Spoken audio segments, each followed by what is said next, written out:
Hello everyone, राज nursing studies के online platform पर आपका स्वागत है। आप सब कैसे हैं? मैं तो उम्मीद करती हूँ बहुत ही अच्छे होंगे, सब अच्छे से पढ़ाई कर रहे होंगे और एंजॉय कर रहे होंगे हमारी क्लासेस को। तो चलिए, पिछले सेशन में हमने बात की थी सेल स्ट्रक्चर की। उसको एक फिगर के माध्यम से आपको समझाने की कोशिश की थी कि सेल स्ट्रक्चर क्या होता है। तो सेल स्ट्रक्चर के बारे में हमने आपको बताया था कि सेल स्ट्रक्चर को स्टडी करने के लिए उसको 3 टाइप्स में डिवाइड किया जाता है। किसमें? प्लाज्मा मेम्ब्रेन,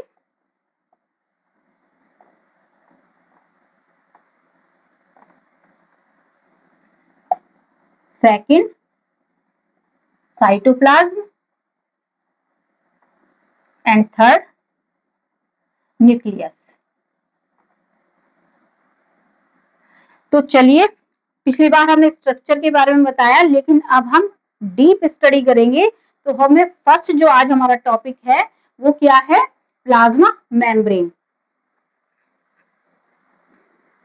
तो क्या है plasma membrane?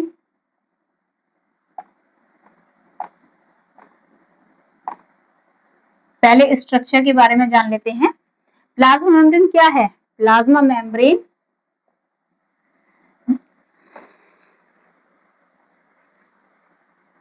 cell is covered and protected by a membrane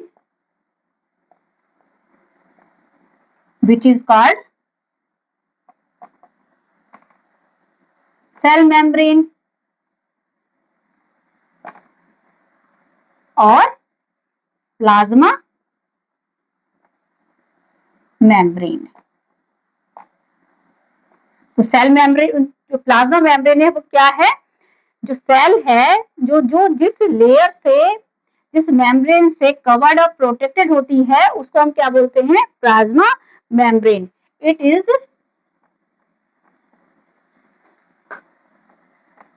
delicate, thin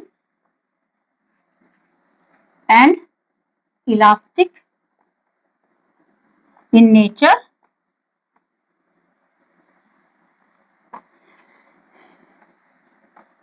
It is selectively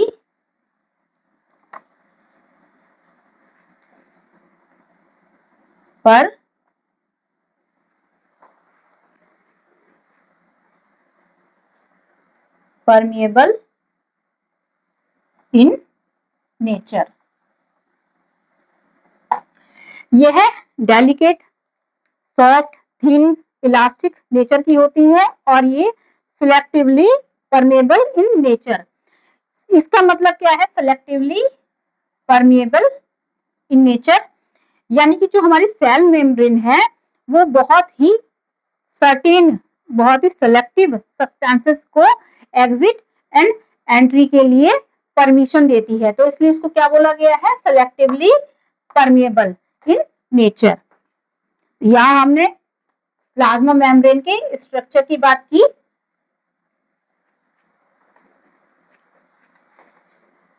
अब हम प्लाज्मा मेम्ब्रेन के कंपोजिशन की बात करते हैं। Composition of plasma membrane. आपने स्ट्रक्चर के बारे में पता कर लिया कि प्लाज्मा मेम्ब्रेन का स्ट्रक्चर क्या होता है, नेचर क्या होता है, और वो किस किस चीज से बनी होती है उसके बारे में जानना हमें बहुत ज्यादा जरूरी है। तो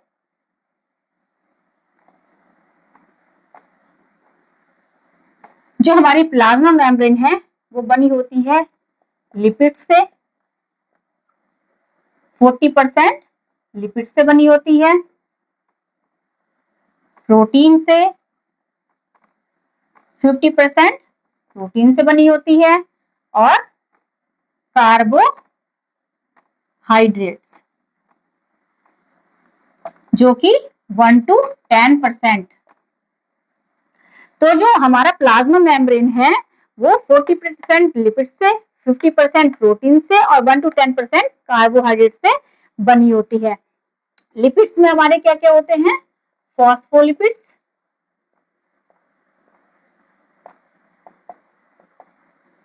प्लस कोलेस्ट्रॉल। प्रोटीन, हमारे पास टू टाइप्स की प्रोटीन होती है, इंटीग्रल जिसे हम इंट्रिंसिक प्रोटीन भी बोलते हैं, और दूसरी होती है पेरिफेरल, और जिसे हम एक्सट्रिंसिक प्रोटीन भी बोलते हैं। कार्बोहाइड्रेट्स हमारे टू टाइप्स के होते हैं,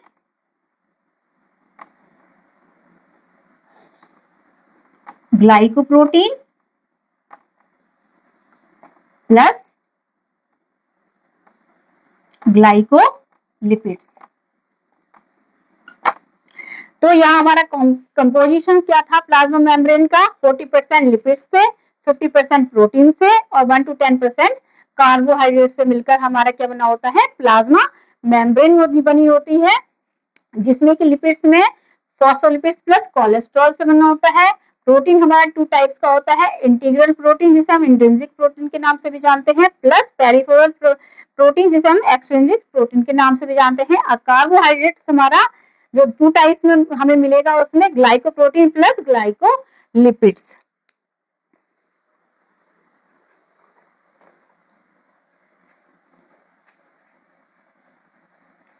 अब आपको हम यहाँ पे आपने देखा कि सेल जो है वो सेल मेम्ब्रेन से प्रोटेक्टेड है, पर जो उसका मेन आपको स्ट्रक्चर है, इसकी जो डीप स्टडी हम क्यों कर रहे हैं कि यहाँ से हमारे बहुत छोटे छोटे क्वेश्चंस, मल्टीपल चॉइस के क्वेश्चंस हमारे बनते हैं। तो जो हमारी जो लेयर है वो हमारी किस तरह की लेयर होती है? प्लाज्मा मेम्ब्रेन जो हमारी होती है वो किस तरह की बनी होती है? वो इस तरह की बनी होती है।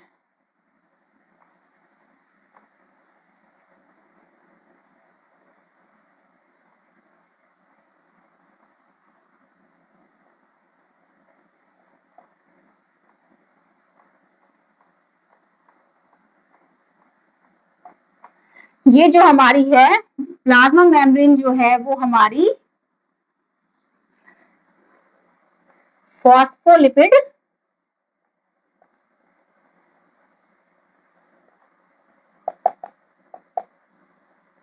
बाइलेयर होती है।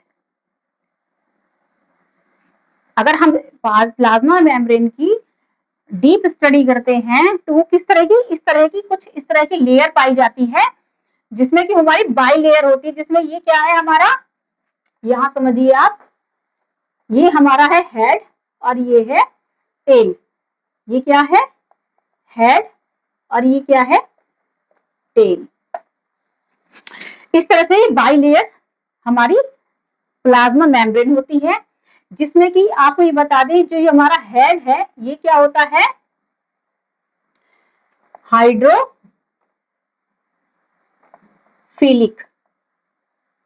जो हमारा हेड है वो हाइड्रोफिलिक नेचर का होता है, और जो हमारी टेल है वो क्या होती है?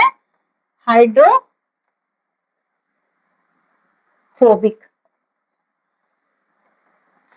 हाइड्रोफोबिक नेचर की होती है। इट मीन्स जो हमारा हाइड्रोफिलिक जो हेड है हमारा वो क्या होता है? हाइड्रोफिलिक मीन्स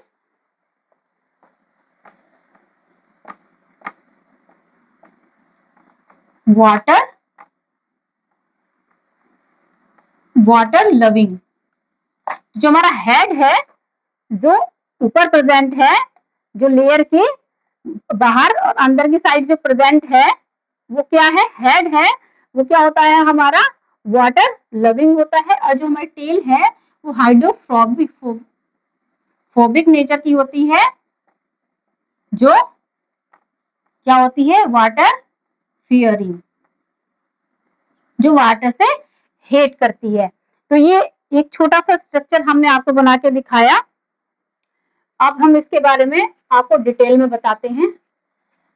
अभी हमने आपको बताया कि जो प्लाज्मा मेम्ब्रेन है सिर्फ वो फॉस्फोलिपिड से बनी नहीं हुई है, उसमें क्या क्या प्रेजेंट है, प्रोटीन है, कोलेस्ट्रॉल है, कार्बोहाइड्रेट्स है। तो उसके लिए हम आपको बताते हैं, इससे पहले आपको बताएं कि हमने आपको प्रोटीन के बारे में बताया था कि प्रोटीन 2 टाइप्स की होती है, इंटीग्रल और पेरिफेरल।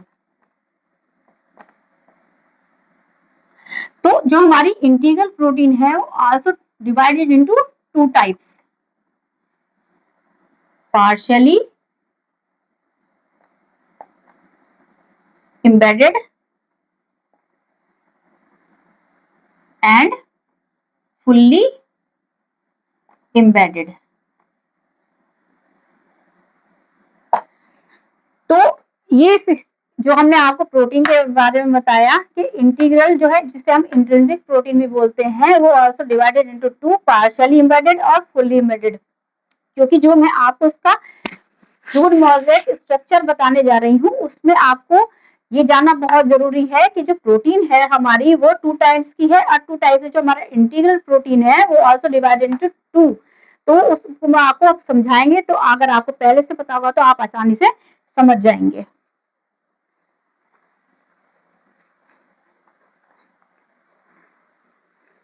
तो एक स्ट्रक्चर बना लेते हैं।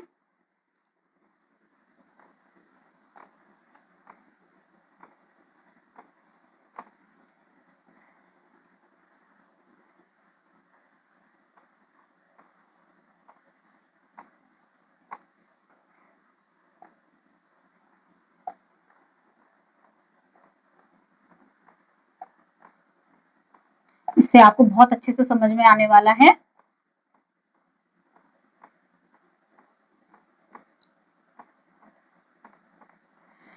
तो ये हमारा क्या है, ये हमने आपको अभी बताया था फॉस्फोलिपिड लिपिड बाइलेयर, जिसमें ये हमारा हेड है और ये टेल है। अब हमने आपको बताया कि फॉस्फोलिपिड्स के अलावा उसमें कोलेस्ट्रॉल होते हैं। तो कोलेस्ट्रॉल किस तरह से प्रेजेंट होते हैं,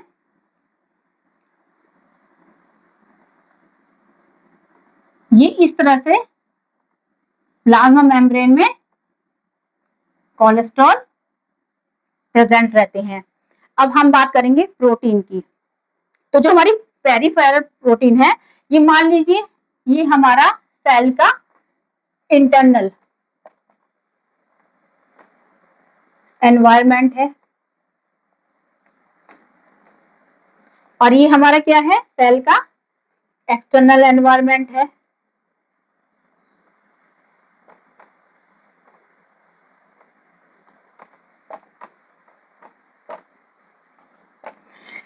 सेल जो सेल है जो उसके अंदर का एनवायरनमेंट है वहां क्या होता है, इंटरसेल्यूलर फ्लूइड, और बाहर क्या होता है, एक्स्ट्रासेल्यूलर फ्लूइड। तो इस तरह से आपको समझा रहे हैं कि ये जो आप मानिए कि ये इंटरनल एनवायरनमेंट है यानी सेल के अंदर का एनवायरनमेंट है, और ये हमारी प्लाज्मा मेम्ब्रेन है और ये क्या है, एक्सटर्नल एनवायरनमेंट है। सेल के बाहर का जो हमारा एनवायरनमेंट है वो एक्सटर्नल एनवायरनमेंट है। तो यहाँ आप समझिए जो हमारे एंड में, इस तरह से समझिए जो हमारे एंड में प्रोटीन प्रेजेंट है उसे हम क्या बोलेंगे, 2 टाइप्स के प्रोटीन बताए थे ना आपको, पेरिफेरल प्रोटीन और इंटीग्रल प्रोटीन। तो ये जो हमारा प्लाज्मा मेम्ब्रेन के एंड में जो हमारा प्रेजेंट है उसे क्या बोलेंगे हम, पेरिफेरल प्रोटीन। और जो हमारा इस तरह से कहीं प्रोटीन बीच में है उसको हम क्या बोलेंगे, अब आपको बताया था इंटीग्रल प्रोटीन। ये क्या है, जो हमारा बीच में प्रोटीन पाया जा रहा है वो इंटीग्रल प्रोटीन है, पर integral protein also divided into 2, कौन सा, पार्शियली। तो ये आप देख रहे हैं ना कि पूरी तरह से इसको कवर नहीं कर रहा है, तो ये क्या है, पार्शियली एम्बेडेड प्रोटीन।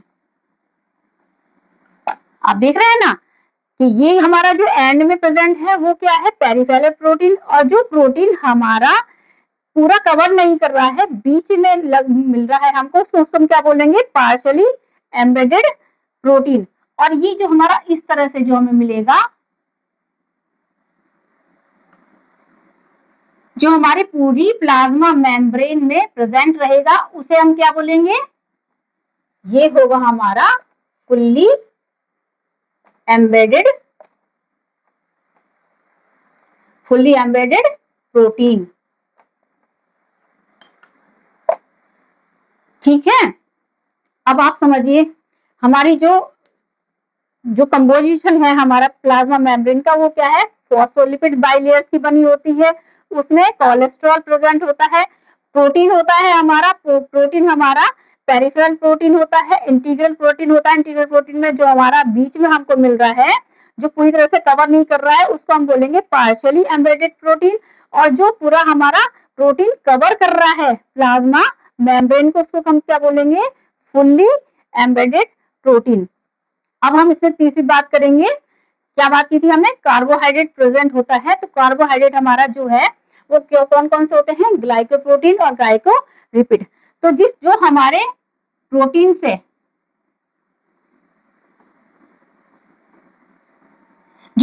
से हमारे अटैच है, उसे हम क्या बोलेंगे, ग्लाइकोप्रोटीन।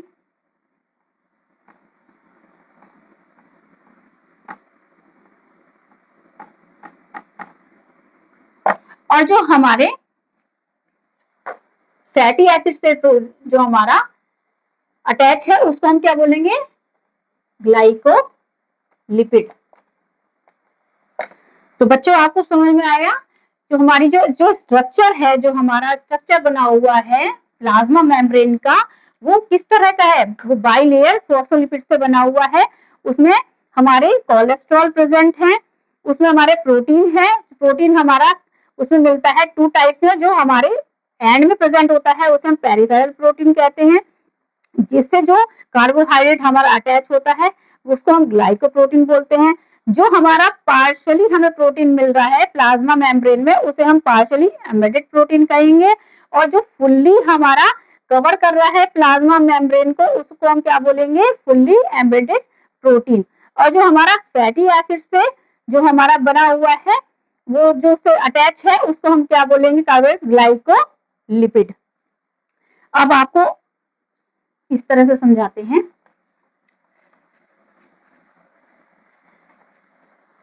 ये हमने आपको प्लाज्मा मेम्ब्रेन का स्ट्रक्चर बताया।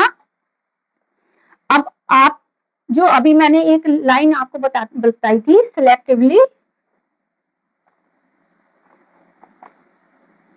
परमिएबल, इसका मीनिंग समझने के लिए, जो इसकी नेचर है, जो इसका कैरेक्टरिस्टिक्स है हमारी प्लाज्मा मेम्ब्रेन का, इसका मीनिंग क्या है, इसे आप इस तरह से समझिए। कुछ भी रटना नहीं है, सब कुछ समझना है। एक छोटा सा स्ट्रक्चर बना के हम आपको समझाते हैं कि वाई इसे हम सिलेक्टिवली परमिएबल क्यों बोलते हैं। तो समझने के लिए देखिए आप, ये हमारे क्या है, फॉस्फोलिपिड बाइलेयर। ठीक है, अब हमने आपको ये बताया था कि ये जो हेड है,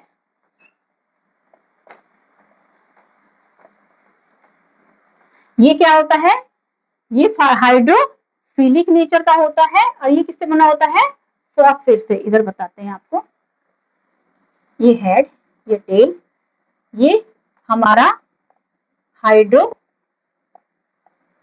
होता है, यानी कि वाटर लविंग होता है। और ये फॉस्फेट से बना होता है। और जो हमारी टेल है, ये हाइड्रोफोबिक नेचर की होती है, और ये फैटी एसिड से बनी होती है।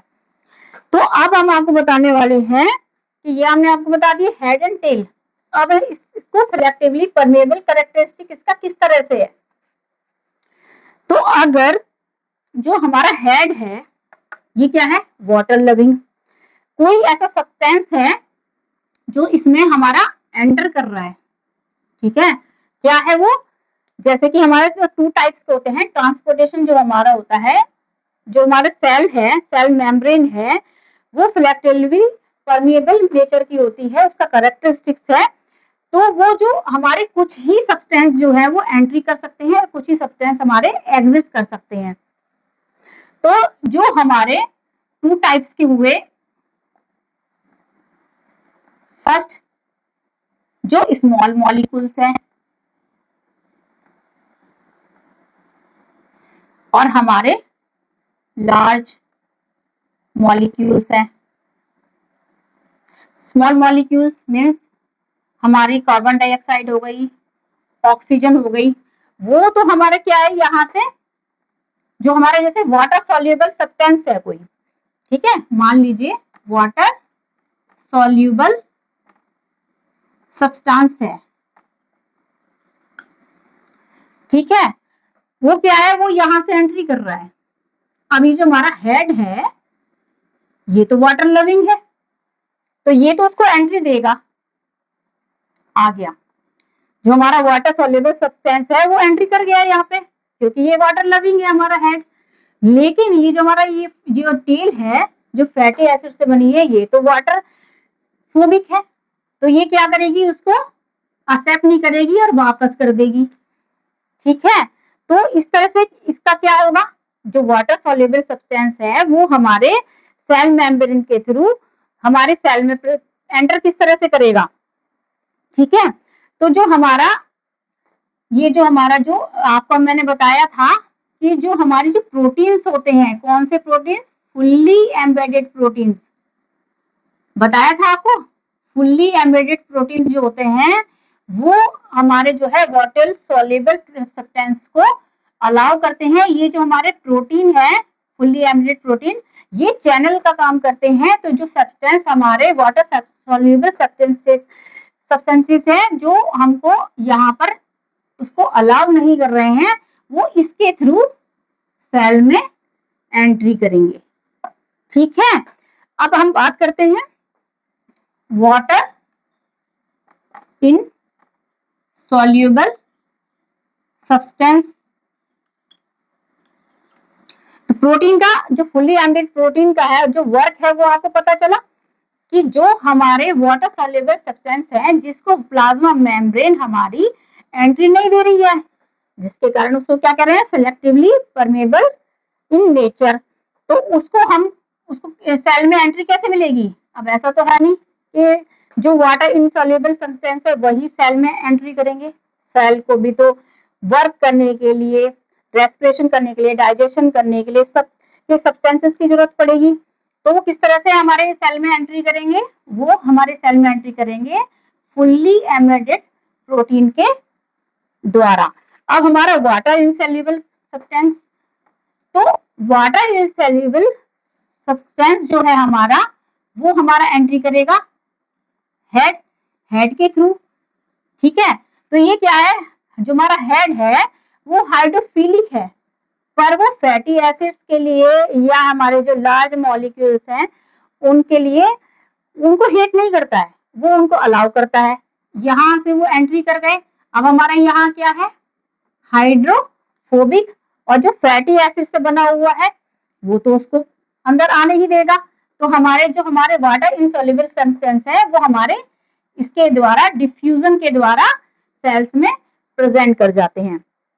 तो बच्चों आप स्ट्रक्चर के बारे में समझ गए होंगे, जो इसकी कैरेक्टरिस्टिक्स हमने आपको बताया कि हमारे जो सेल है उसमें जो है कुछ सर्टेन सब्सटेंसेस ही हमारे अलाउ करती है मेम्ब्रेन, इसी के लिए उसका जो एक कैरेक्टरिस्टिक्स है वो क्या है, सिलेक्टिवली परमेबल। तो किस तरह से हमारे सेल में एंटर करेगी, वो 2 टाइप से करती है, एक्टिव और पैसिव टाइप से। तो जो वाटर इनसॉल्युबल सब्सटेंस है वो डिफ्यूजन के द्वारा क्या है, हमारी सेल मेम्ब्रेन को पार कर जाते हैं और सेल में पहुंच जाते हैं। लेकिन जो वाटर सॉल्युबल सब्सटेंस है वो हमारे फुल्ली एम्बेडेड प्रोटीन के द्वारा सेल में एंट्री लेते हैं।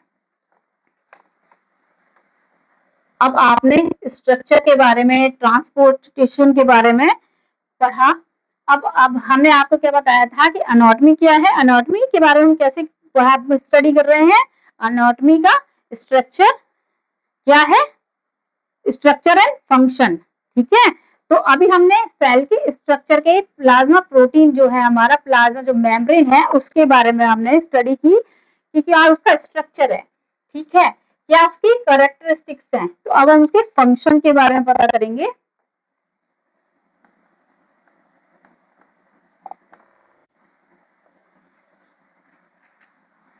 तो हमारा क्या है, अभी हमने स्ट्रक्चर के बारे में पता किया, अब हम उसके फंक्शन के बारे में पढ़ेंगे। तो पहला फंक्शन क्या है उसका, सेलेक्टिवली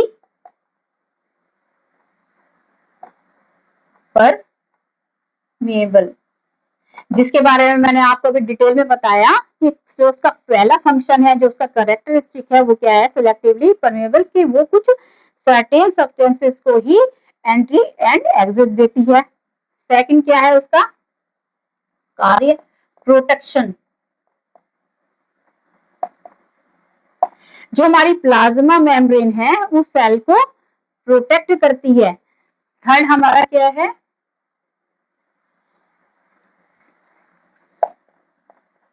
फिजिकल बैरियर।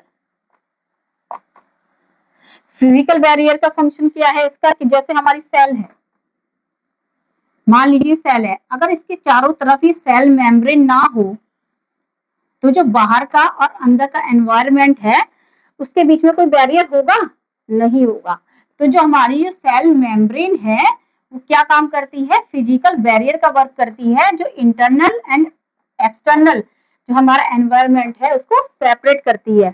फोर्थ है हमारा ट्रांसपोर्टेशन।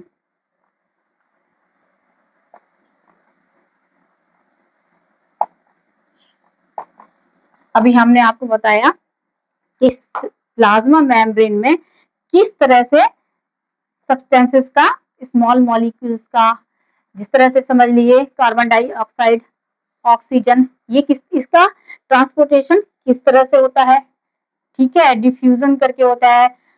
और जो हमारा जो जिस तरह से कह लीजिए इलेक्ट्रोलाइट्स हो गया, सोडियम हो गया, पोटेशियम हो गया, ठीक है, हमारा ग्लूकोज हो गया, तो वो किस तरह से हमारा उसमें ट्रांसपोर्ट करता है, वो करता है जो हमारे चैनल बने हुए, टनल बने हुए क्या है, प्रोटीन, फुल्ली एम्बेडेड प्रोटीन, उसके द्वारा वो ट्रांसपोर्ट करता है। फिफ्थ है हमारा सेल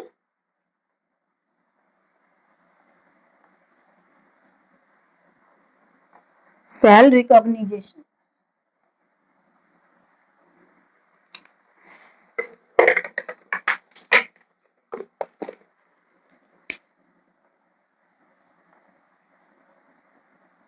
रिकॉग्निशन, हमने आपको बताया था कि जो जो हमारी जो प्रोटीन है, जो पार्शियली प्रोटीन जो हमारी इसमें, एक बार फिर समझ लिए,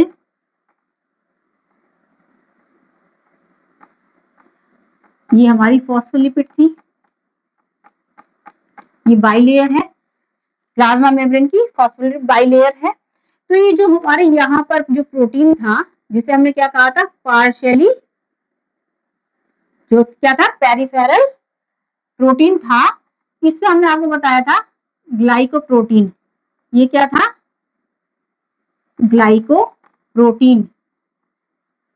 तो ये क्या काम करते हैं, ये ग्लाइकोप्रोटीन जो है रिसेप्टर का, एंजाइम्स का काम करते हैं। जिस तरह से आप समझ लीजिए जो सेल है वो दूसरी सेल को इसके थ्रू पहचानती है कि ये अपनी ही बॉडी की कोई सेल है या कोई फॉरेन पार्टिकल्स हमारी बॉडी में एंटर कर चुका है, इसके द्वारा वो उसमें उसे पहचान लेती है। अगर बाई चांस ये जो रिसेप्टर्स अगर सेल को ना मिले तो क्या समझ जाती है कि ये कोई फॉरेन पार्टिकल है और उस पर अटैक कर देते हैं। तो ये क्या हुआ, हमारा सेल रिकॉग्निशन का काम करती है कौन सी, ग्लाइकोप्रोटीन। नेक्स्ट है हमारा एडहेशन।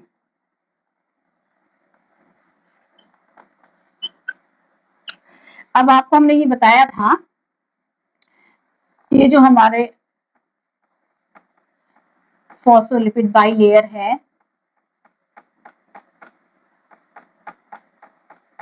ये जो प्रोटीन है, प्रोटीन से अटैच है ग्लाइकोप्रोटीन,